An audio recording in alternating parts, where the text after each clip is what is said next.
कांग्रेस की जो राजनीति रही है वो हमेशा से तुष्टीकरण की राजनीति रही है। चिरंजीव राव जी क्या कहते हैं, क्योंकि ये 6 बार उनके पिताजी यहाँ से विधायक रहे, 7वीं बार वो विधायक है, उससे पहले उनके दादाजी विधायक रहे, तो वो अपने गिरेबान में ताक झांक कर ले, इसके बाद किसी पे कुछ कहे। पता लगा भी 5-4 दिन पहले को तो यहाँ रेवाड़ी छोड़ ही गए, वो तो गुड़गांव ही रहते हैं। राजनीति रेवाड़ी कभी आते हैं तो अपनी उपस्थिति दर्ज कराने के लिए मीडिया में, चाहे वो हो चाहे कप्तान साहब हो, कोई एक आध शगुफा छोड़ जाते हैं और फिर अपना गायब हो जाते हैं। और यदि आपको ईमानदारी से निभानी नहीं आती है तो हम लोग तो जीवन भर विपक्ष में रहे हैं, हमारे पास आ जाए, हम बताएंगे विपक्ष में हम थे तो कैसे अपनी भूमिका निभाते थे। तो पहले तो बताएं, वो कप्तान साहब बताएं, हमारे चिरंजीव राव जी बताएं कि क्या जाँच कराना चाहते हैं। मुझे कहेंगे तो मैं उनके घर जाके चाय भी पियाऊंगा और उनसे उन शिकायतों का पुलिंदा भी ले आऊंगा, पर वो कुछ करके तो दिखाएं कम से कम। नमस्कार, आप देख रहे हैं दैनिक साथी हरियाणा।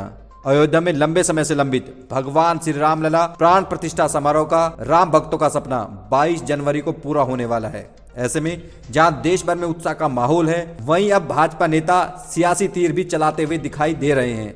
शनिवार को हरियाणा के रेवाड़ी में प्राण प्रतिष्ठा समारोह को लेकर आयोजित कार्यक्रम में पहुंचे भाजपा के वरिष्ठ नेता हरियाणा पर्यटन निगम के चेयरमैन डॉक्टर अरविंद यादव ने तो यहां तक कह दिया कि देखते जाइए आगे क्या क्या होने वाला है। उन्होंने रेवाड़ी नगर परिषद को लेकर रेवाड़ी विधायक चिरंजीव राव की ओर से उठाए गए सवालों पर यहां तक कह डाला कि पूर्व मंत्री व विधायक तो रेवाड़ी छोड़ चुके हैं, अगर उनके पास नगर परिषद में भ्रष्टाचार के सबूत हैं तो दिखाए, मैं सीएम से मिलकर जांच कराऊंगा। अब आपको दिखाते हैं जिस तरह से नगर परिषद में घमासान मचा हुआ है। पर्यटन निगम के चेयरमैन डॉक्टर अरविंद यादव ने तमाम सवालों के जवाब में क्या कहा। देखिए, अशोक तंवर जी बिना किसी शर्त के भाजपा में, क्योंकि भाजपा एक ऐसा समुद्र है कि यहाँ सबका स्वागत है, सबको है। और अशोक तंवर जी कांग्रेस के अध्यक्ष भी रहे, अशोक तंवर जी सांसद भी रहे, पुराने इस प्रदेश के नेता हैं। आज वो भारतीय जनता पार्टी में आ रहे हैं तो पूरी भारतीय जनता पार्टी की प्रदेश यूनिट उनका स्वागत कर रही है, अभिनंदन कर रही है। ताकत बढ़ती है कोई भी परिवार में शामिल होता है तो आज उनका जो है वहाँ हमारे दीनदयाल उपाध्याय मार्ग पर जो भाजपा का केंद्रीय कार्यालय, वहाँ पर उनका जो है आज ज्वाइनिंग होने वाली है। प्रदेश अध्यक्ष भी हमारे रहेंगे, बाकी लोग भी रहेंगे, तो अच्छा है, सब स्वागत कर रहे हैं। नाम तो सभी के हैं, फिर कांग्रेस का विरोध क्यों? नहीं, कांग्रेस का विरोध नहीं, कांग्रेस की अपनी राजनीति रही है और कांग्रेस की जो राजनीति रही है वो हमेशा से तुष्टीकरण की राजनीति रही है। और इसी बात का विरोध भारतीय जनता पार्टी करती गई है कि हर हिंदुस्तानी है, भारत माता का बेटा है, भारत माता का बेटा है, इसमें क्यों काट छाट करते हो। तो वो जो काट छाट करते हैं तुष्टीकरण के नाम पर, चाहे वो कांग्रेस हो, चाहे समाजवादी पार्टी हो, चाहे इस तरह की कई पार्टियां हैं, तो उनको लगता है कि ये सारा तुम्हारा सब कुछ तुमसे छीनता चला जा रहा है। और कभी भाजपा को नहीं लगा कि भाई तुमने क्या छीन रखा है, तुम तुष्टीकरण की राजनीति करके क्या करते हो। भाजपा ने कोई ले जाके किसी को जो अल्पसंख्यक को ले जाके समुद्र के अंदर थोड़ी बहा दिया या वहाँ उसको जो है पिंडदान कर दिया, लेकिन उनके मन में इतना ज़्यादा नफरत का भाव भरा है तुष्टीकरण करते करते, तो उसके कारण ये दुर्भाग्यपूर्ण है देश की राजनीति के लिए भी और कांग्रेस के लिए भी कि आज कांग्रेस किस मुहाने पर खड़ी है। तो कांग्रेस को चिंतन करना चाहिए, मनन करना चाहिए। और कम से कम 22 तारीख ऐसा दिन आ रहा है राम के नाम का कि यदि हम सनातन धर्म को मानते हैं, ठीक है, अल्पसंख्यक भी हैं, वो भी इस देश के वासिंदे हैं, उनका कोई विरोध नहीं है, लेकिन सिर्फ तुष्टीकरण किसी का भी करो वो कभी भी ठीक नहीं कहा जा सकता। क्या सनातन और राम के बयार में 2024 में सुपड़ा साफ होगा? देखिए, ये दो अलग अलग विषय हैं।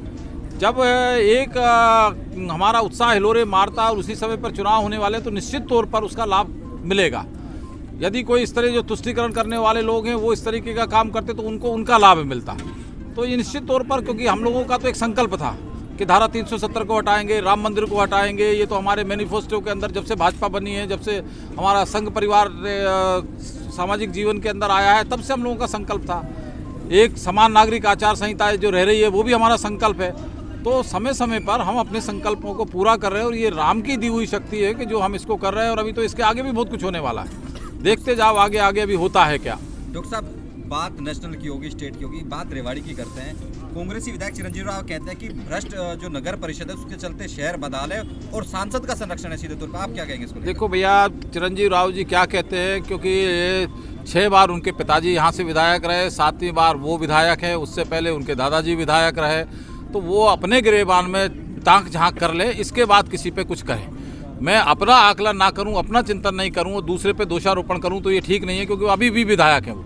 उस विधायक होने के नाते यदि भाजपा काम नहीं करे, यदि यहाँ भ्रष्ट लोग बैठे हैं वो है, तो कितनी बार आंदोलन उन्होंने किया, कितनी बार लोगों के लिए लेके धरना प्रदर्शन किया। जो विपक्ष का काम क्या है कि आंखें खोलना सरकार की, यदि सरकार ठीक काम नहीं कर रही है तो कितनी बार किया। यूँ आके मीडिया के सामने बयानबाजी कर देना और वो अपनी राजनीति को करते रहना। वो तो मुझे पता लगा भी 5-4 दिन पहले को तो यहाँ रेवाड़ी छोड़ ही गए, वो तो गुड़गांव ही रहते हैं। राजनीति रेवाड़ी कभी आते हैं तो अपनी उपस्थिति दर्ज कराने के लिए मीडिया में, चाहे वो हो चाहे कप्तान साहब हो, कोई एक आध शगुफा छोड़ जाते हैं और फिर अपना गायब हो जाते हैं। तो इस तरह राजनीति नहीं चलती है। लोगों के बीच में रह के लोगों की समस्याओं का समाधान करना पड़ता है। और विपक्ष की भूमिका में यदि आप है तो पहले विपक्ष की भूमिका को आप ईमानदारी से निभाएं, और यदि आपको ईमानदारी से निभानी नहीं आती है तो हम लोग तो जीवन भर विपक्ष में रहे हैं, हमारे पास आ जाए, हम बताएंगे विपक्ष में हम थे तो कैसे अपनी भूमिका निभाते थे। और उसी का परिणाम है, क्या सिर्फ हरियाणा में नहीं पूरे हिंदुस्तान के अंदर परचम फहरा रहा है। तो आए वो हम लोग जो है उसके मास्टर हैं विपक्ष के, तो हम उनको कुछ गुर दे देंगे तो कम से कम वो विपक्ष के नेता का अपना रोल प्ले करे और फिर इसके बाद मजा आएगा अखाड़े में। 15 पार्षद भी विरोध में खड़े हुए दिखाई देते हैं। 31 में से 15 कहने के आदेश जो शहरी सरकार के विरोध में, क्या जांच नहीं हो जानी चाहिए नगर परिषद की, ताकि सच बाहर आ सके, तमाम जो आरोप है क्लियर हो जाएंगे? नहीं, ऐसा है कि जांच क्या, पहले तो आप जांच, मैं आपको कहता हूं मैं करा देता हूं जांच, मुझे विषय बताए ना कि जांच किस विषय की जांच है। यो हवा में बातें करने का कोई आधार होना चाहिए जांच का।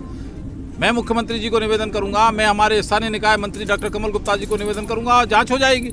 लेकिन जांच किस चीज़ की, तो पहले तो बताएं, वो कप्तान साहब बताएं, हमारे चिरंजीव राव जी बताएं कि भाई क्या जांच कराना चाहते हैं, वो मुझे दे दें। यदि उनके पास और कहीं नहीं है तो किसी को देने की जरूरत नहीं, तो विधायक को तो मुख्यमंत्री को भी दे के आ सकते हैं, वो तो स्थानीय निकाय मंत्री को दे के आ सकते हैं। लेकिन यदि वहाँ तक उनकी पहुँच नहीं है तो मुझ तक उनकी पहुँच है। मुझे कहेंगे तो मैं उनके घर जाके चाय भी पियाऊंगा और उनसे उन शिकायतों का पुलिंदा भी ले आऊँगा, पर वो कुछ करके तो दिखाएं कम से कम।